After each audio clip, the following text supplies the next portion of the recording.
ಜೀವ ಇರೋ ಜೊತೆವರೆಗೂ ಕೂಡ ಜೊತೆಯಲ್ಲೇ ಇರ್ತೀವಿ ಅಂತ ಹೇಳಿ ಸಪ್ತಪದಿ ತುಳಿದವರು ಇತ್ತೀಚೆಗೆ ನೇಣಿಗೆ ಶರಣಾಗ್ತಾ ಇರ್ತಾರೆ.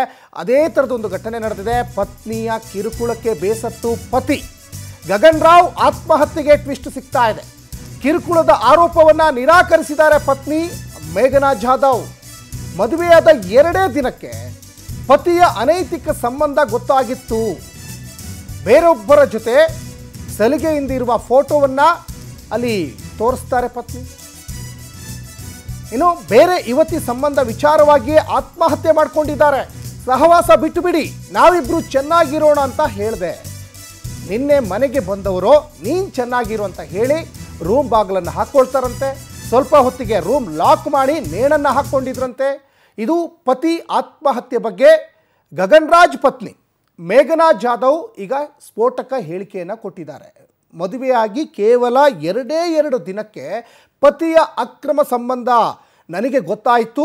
ಅವ್ರಿಗೆ ನಾನು ಬುದ್ಧಿ ಹೇಳಿದೆ, ಆ ಹುಡುಗಿ ಸಹವಾಸ ಬಿಟ್ಬಿಡು, ನಾವು ಚೆನ್ನಾಗಿರೋಣ ಅಂತ ಹೇಳಿದ್ದೇ ಅವರಿಗೆ ಇಷ್ಟ ಆಗಲಿಲ್ವಾ? ಹಾಗಾಗಿನೇ ಅವರು ರೂಮ್ ಲಾಕ್ ಮಾಡಿಕೊಂಡು ನೀನು ಚೆನ್ನಾಗಿರು ಅಂತ ಹೇಳಿಬಿಟ್ಟು ನೇಣು ಹಾಕ್ಕೊಂಡ್ರಾ ಅನ್ನುವಂತಹ ಅನುಮಾನ ವ್ಯಕ್ತವಾಗ್ತಾ ಇದೆ. ಒಂದು ಕಡೆ ಇದು ಮದುವೆಯಾಗಿ 2 ದಿವಸಕ್ಕೆ ಎಂಥವ್ರಿಗಾದರೂ ಕೂಡ ಸಾಕಷ್ಟು ಕನಸುಗಳನ್ನು ಇಟ್ಕೊಂಡು ಮದುವೆ ಆಗಿರ್ತಾರೆ. ಸಾಕಷ್ಟು ಬೇರೆ ಬೇರೆ ಒಂದು ದೊಡ್ಡ ದೊಡ್ಡ ಡ್ರೀಮ್ಗಳು ಇಟ್ಕೊಂಡಿರ್ತಾರೆ. ಹಾಗಾಗಿ ಆ ಕನಸುಗಳೆಲ್ಲ ಈಗ ನುಚ್ಚು ನೂರು ಆಯ್ತಾ? ಹಾಗಾದರೆ ಪತ್ನಿ ಕಿರುಕುಳಕ್ಕೆ ಬೇಸತ್ತು ನಿಜಕ್ಕೂ ಅವರ ಪತಿ ಗಗನ್ ಆತ್ಮಹತ್ಯೆ ಮಾಡಿಕೊಂಡ್ರ? ಆ ಒಂದು 2 ಆ್ಯಂಗಲ್ಗಳಲ್ಲೂ ಕೂಡ ಈಗ ಯೋಚನೆ ಮಾಡಬೇಕಾಗ್ತದೆ. ಒಟ್ಟಿನಲ್ಲಿ ಸತಿ ಪತಿ ಒಟ್ಟಿಗೆ ಬದುಕಬೇಕಾಗಿತ್ತು, ಬಾಳಬೇಕಾಗಿತ್ತು. ಈ ಎಲ್ಲ ಒಂದು ಕನಸುಗಳಿಗೆ ಈಗ ಅವರೇ ಕೊಳ್ಳಿ ಇಟ್ಕೊಂಡ್ರ? ಹಾಗಾದರೆ ಈ ಮೇಘನಾ ಜಾಧವ್ ಏನು ಮಾತಾಡಿದ್ದಾರೆ ಬನ್ನಿ ನೋಡ್ಕೊಂಬರೋಣ. ಇಬ್ರು ಜಾಲಿಯಾಗಿದ್ವಿ. ಈವ್ನಿಂಗ್ ಅವ್ರಿಗೆ ಕಾಫಿನೂ ಮಾಡ್ಕೊಟ್ಟೆ. ಸಂಜೆ ಹೊರಗಡೆ ಬಂದಿದ್ದೆ. ಏನಾಯ್ತು ಯಾಕ್ರಿ ಅಂತ ಕೇಳಿದೆ. ಅಷ್ಟಕ್ಕೆ ಅವರು ಏನಿಲ್ಲ ಮೇಘ, ನನ್ನ ಕೈಲಿ ಆಯ್ತಿಲ್ಲ, ನೀನು ಚೆನ್ನಾಗಿರು ಅಂತ ಡೋರ್ ಲಾಕ್ ಮಾಡ್ಕೊಂಡಿದ್ದು 3 ಸತಿ ಚೆನ್ನಾಗಿರು ಅಂತ ಹೇಳಿದ್ರು. ಡೋರ್ ಲಾಕ್ ಮಾಡ್ಕೊಂಡ್ರು ಅಷ್ಟೇ. ಡೋರ್ ಫುಲ್ ಲಾಕ್ ಆಗಿತ್ತು. ನಾನು ಒಬ್ಳ ಕೈಲೇ ತೆಗಿಯೋಕ್ಕಾಗಲಿಲ್ಲ. ಅಕ್ಕಪಕ್ಕ ಮನೆಯವ್ರಿಗೆಲ್ಲ ಕರೆಸಿದೆ. ಆಮೇಲೆ ರಾಜಣ್ಣ ಅಂತ ಹೋಗಿದ್ದಾರೆ, ಆ ಫ್ರೆಂಡ್ ನಮ್ಮನೆ ಹತ್ರನೇ ಇತ್ತು, ಅವ್ರಿಗೂ ಕಾಲ್ ಮಾಡಿ ಕರೆಸಿದ ತಕ್ಷಣ ಅವರು ನಾನು ಇಬ್ಬರು ಡೋರ್ ಎಲ್ಲ ಮಚ್ ತಗೊಂಡೆಲ್ಲ ಹೊಡೆದು ಕರ್ಕೊಂಡ್ವಿ. ಹಾಸ್ಪಿಟಲ್ ಹತ್ರ, ಮನೆ ಹತ್ರನೇ ಇತ್ತು ಒಂದು ಹಾಸ್ಪಿಟಲ್, ಗುಪ್ತಾ ಕಾಲೇಜ್ ಆಪೋಸಿಟ್. ಅಲ್ಲಿ ಹೋದಾಗ ಇಲ್ಲ ಜಯದೇವ ಇಲ್ಲ ವಿಕ್ಟೋರಿಯಾ ಕರ್ಕೊಂಡೋಗಿ ಅಂತ ಹೇಳಿದ್ರು. ಮನೆ ಹತ್ರ ಇರೋದು ವಿಕ್ಟೋರಿಯಾ, ಅಲ್ಲಿ ಜಾಸ್ತಿ ಟ್ರಾಫಿಕ್ ಇರಲ್ಲ ಅಂತ ಅಲ್ಲಿ ಹೋದಾಗ ಪಲ್ಸ್ ಕಮ್ಮಿ ಇದೆ ತುಂಬ, ECG ಮಾಡ್ತೀವಿ ಅಂತ ಹೇಳಿದ್ರು. ECG ಮಾಡಿದ್ಮೇಲೆ ಈ ಬಗ್ಗೆ ಹೆಚ್ಚಿನ ಡೀಟೇಲ್ಸನ್ನು ನಮ್ಮ ಪ್ರತಿನಿಧಿ ವೆಂಕಟೇಶ್ ಕೊಡ್ತಾ ಹೋಗ್ತಾರೆ. ವೆಂಕಟೇಶ್, ಗಂಡ ಹೆಂಡತಿ ಅಂದಮೇಲೆ ಒಂದಿಷ್ಟು ಸಣ್ಣ ಪುಟ್ಟ ಗಲಾಟೆ ಘರ್ಷಣೆ ಇದ್ದೇ ಇರ್ತವೆ.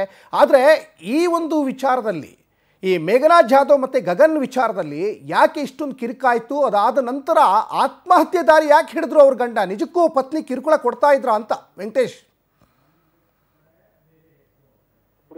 ಈ ಒಂದು ಪ್ರಕರಣಕ್ಕೆ ಸಂಬಂಧಪಟ್ಟಂತೆ ಏನು ಹೆಂಡತಿ ಕಿರುಕುಳಕ್ಕೆ ಬೇಸತ್ತು ಗಂಡ ಆತ್ಮಹತ್ಯೆಯನ್ನ ಮಾಡ್ಕೊಂಡಿದ್ದಾನೆ ಅಂತ ಹೇಳಿ ಆತ ಮೃತಪಟ್ಟಿರುವಂತಹ ಏನು ಒಂದು ಗಗನ್ ರಾವ್ ಇದ್ದಾನೆ, ಅವರ ಸಹೋದರಿ ಹೇಳ್ತಿರುವಂತದ್ದು. ಈಕೆ ಪ್ರತಿನಿತ್ಯ ಕೂಡ ಫೋನಲ್ಲಿ ಮಾತಾಡುವಂತ ಕೆಲಸನ ಮಾಡ್ತಿದ್ಲು. ಅಲ್ಲದೆ ಬ್ಯಾಂಕ್ ಹತ್ರ ಹೋಗಿ ಗಲಾಟೆಯನ್ನ ಮಾಡಿದ್ಲು.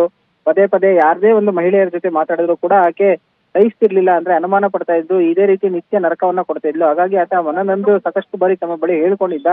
ಹೀಗಾಗಿ ಆಕೆ ಪ್ರಚೋದನೆಯನ್ನ ಕೊಟ್ಟು ಆತ ಆತ್ಮಹತ್ಯೆ ಮಾಡ್ಕೊಳ್ಳೋ ರೀತಿ ಮಾಡಿದ್ದಾನೆ ಅಂತ ಹೇಳಿ ಆ ಮೃತಪಟ್ಟಿರುವಂತ ಗಗನ್ ರಾವ್ ಅವರ ಸಹೋದರಿ ಆರೋಪವನ್ನ ಮಾಡ್ತಾ ಇದ್ರೆ. ಇನ್ನು ಇದಕ್ಕೆ ಸ್ಪಷ್ಟೀಕರಣ ಕೊಟ್ಟಿರುವಂತಹ ಅವರ ಮಡದಿ ಏನು ಮೇಘನಾ ಜಾಧವ್ ಇದ್ದಾರೆ, ಅವರು ಹೇಳ್ತಾ ಇರುವಂತದ್ದು ಮದುವೆಗೂ ಮುಂಚೆ ಆತನಿಗೆ ಅನೇಕ ಯುವತಿಯರ ಜೊತೆ ಸಂಬಂಧ ಇತ್ತು. ಮದುವೆಯ ನಂತರ ಆ ವಿಚಾರವನ್ನ ತಿಳಿಸಿದ್ದ.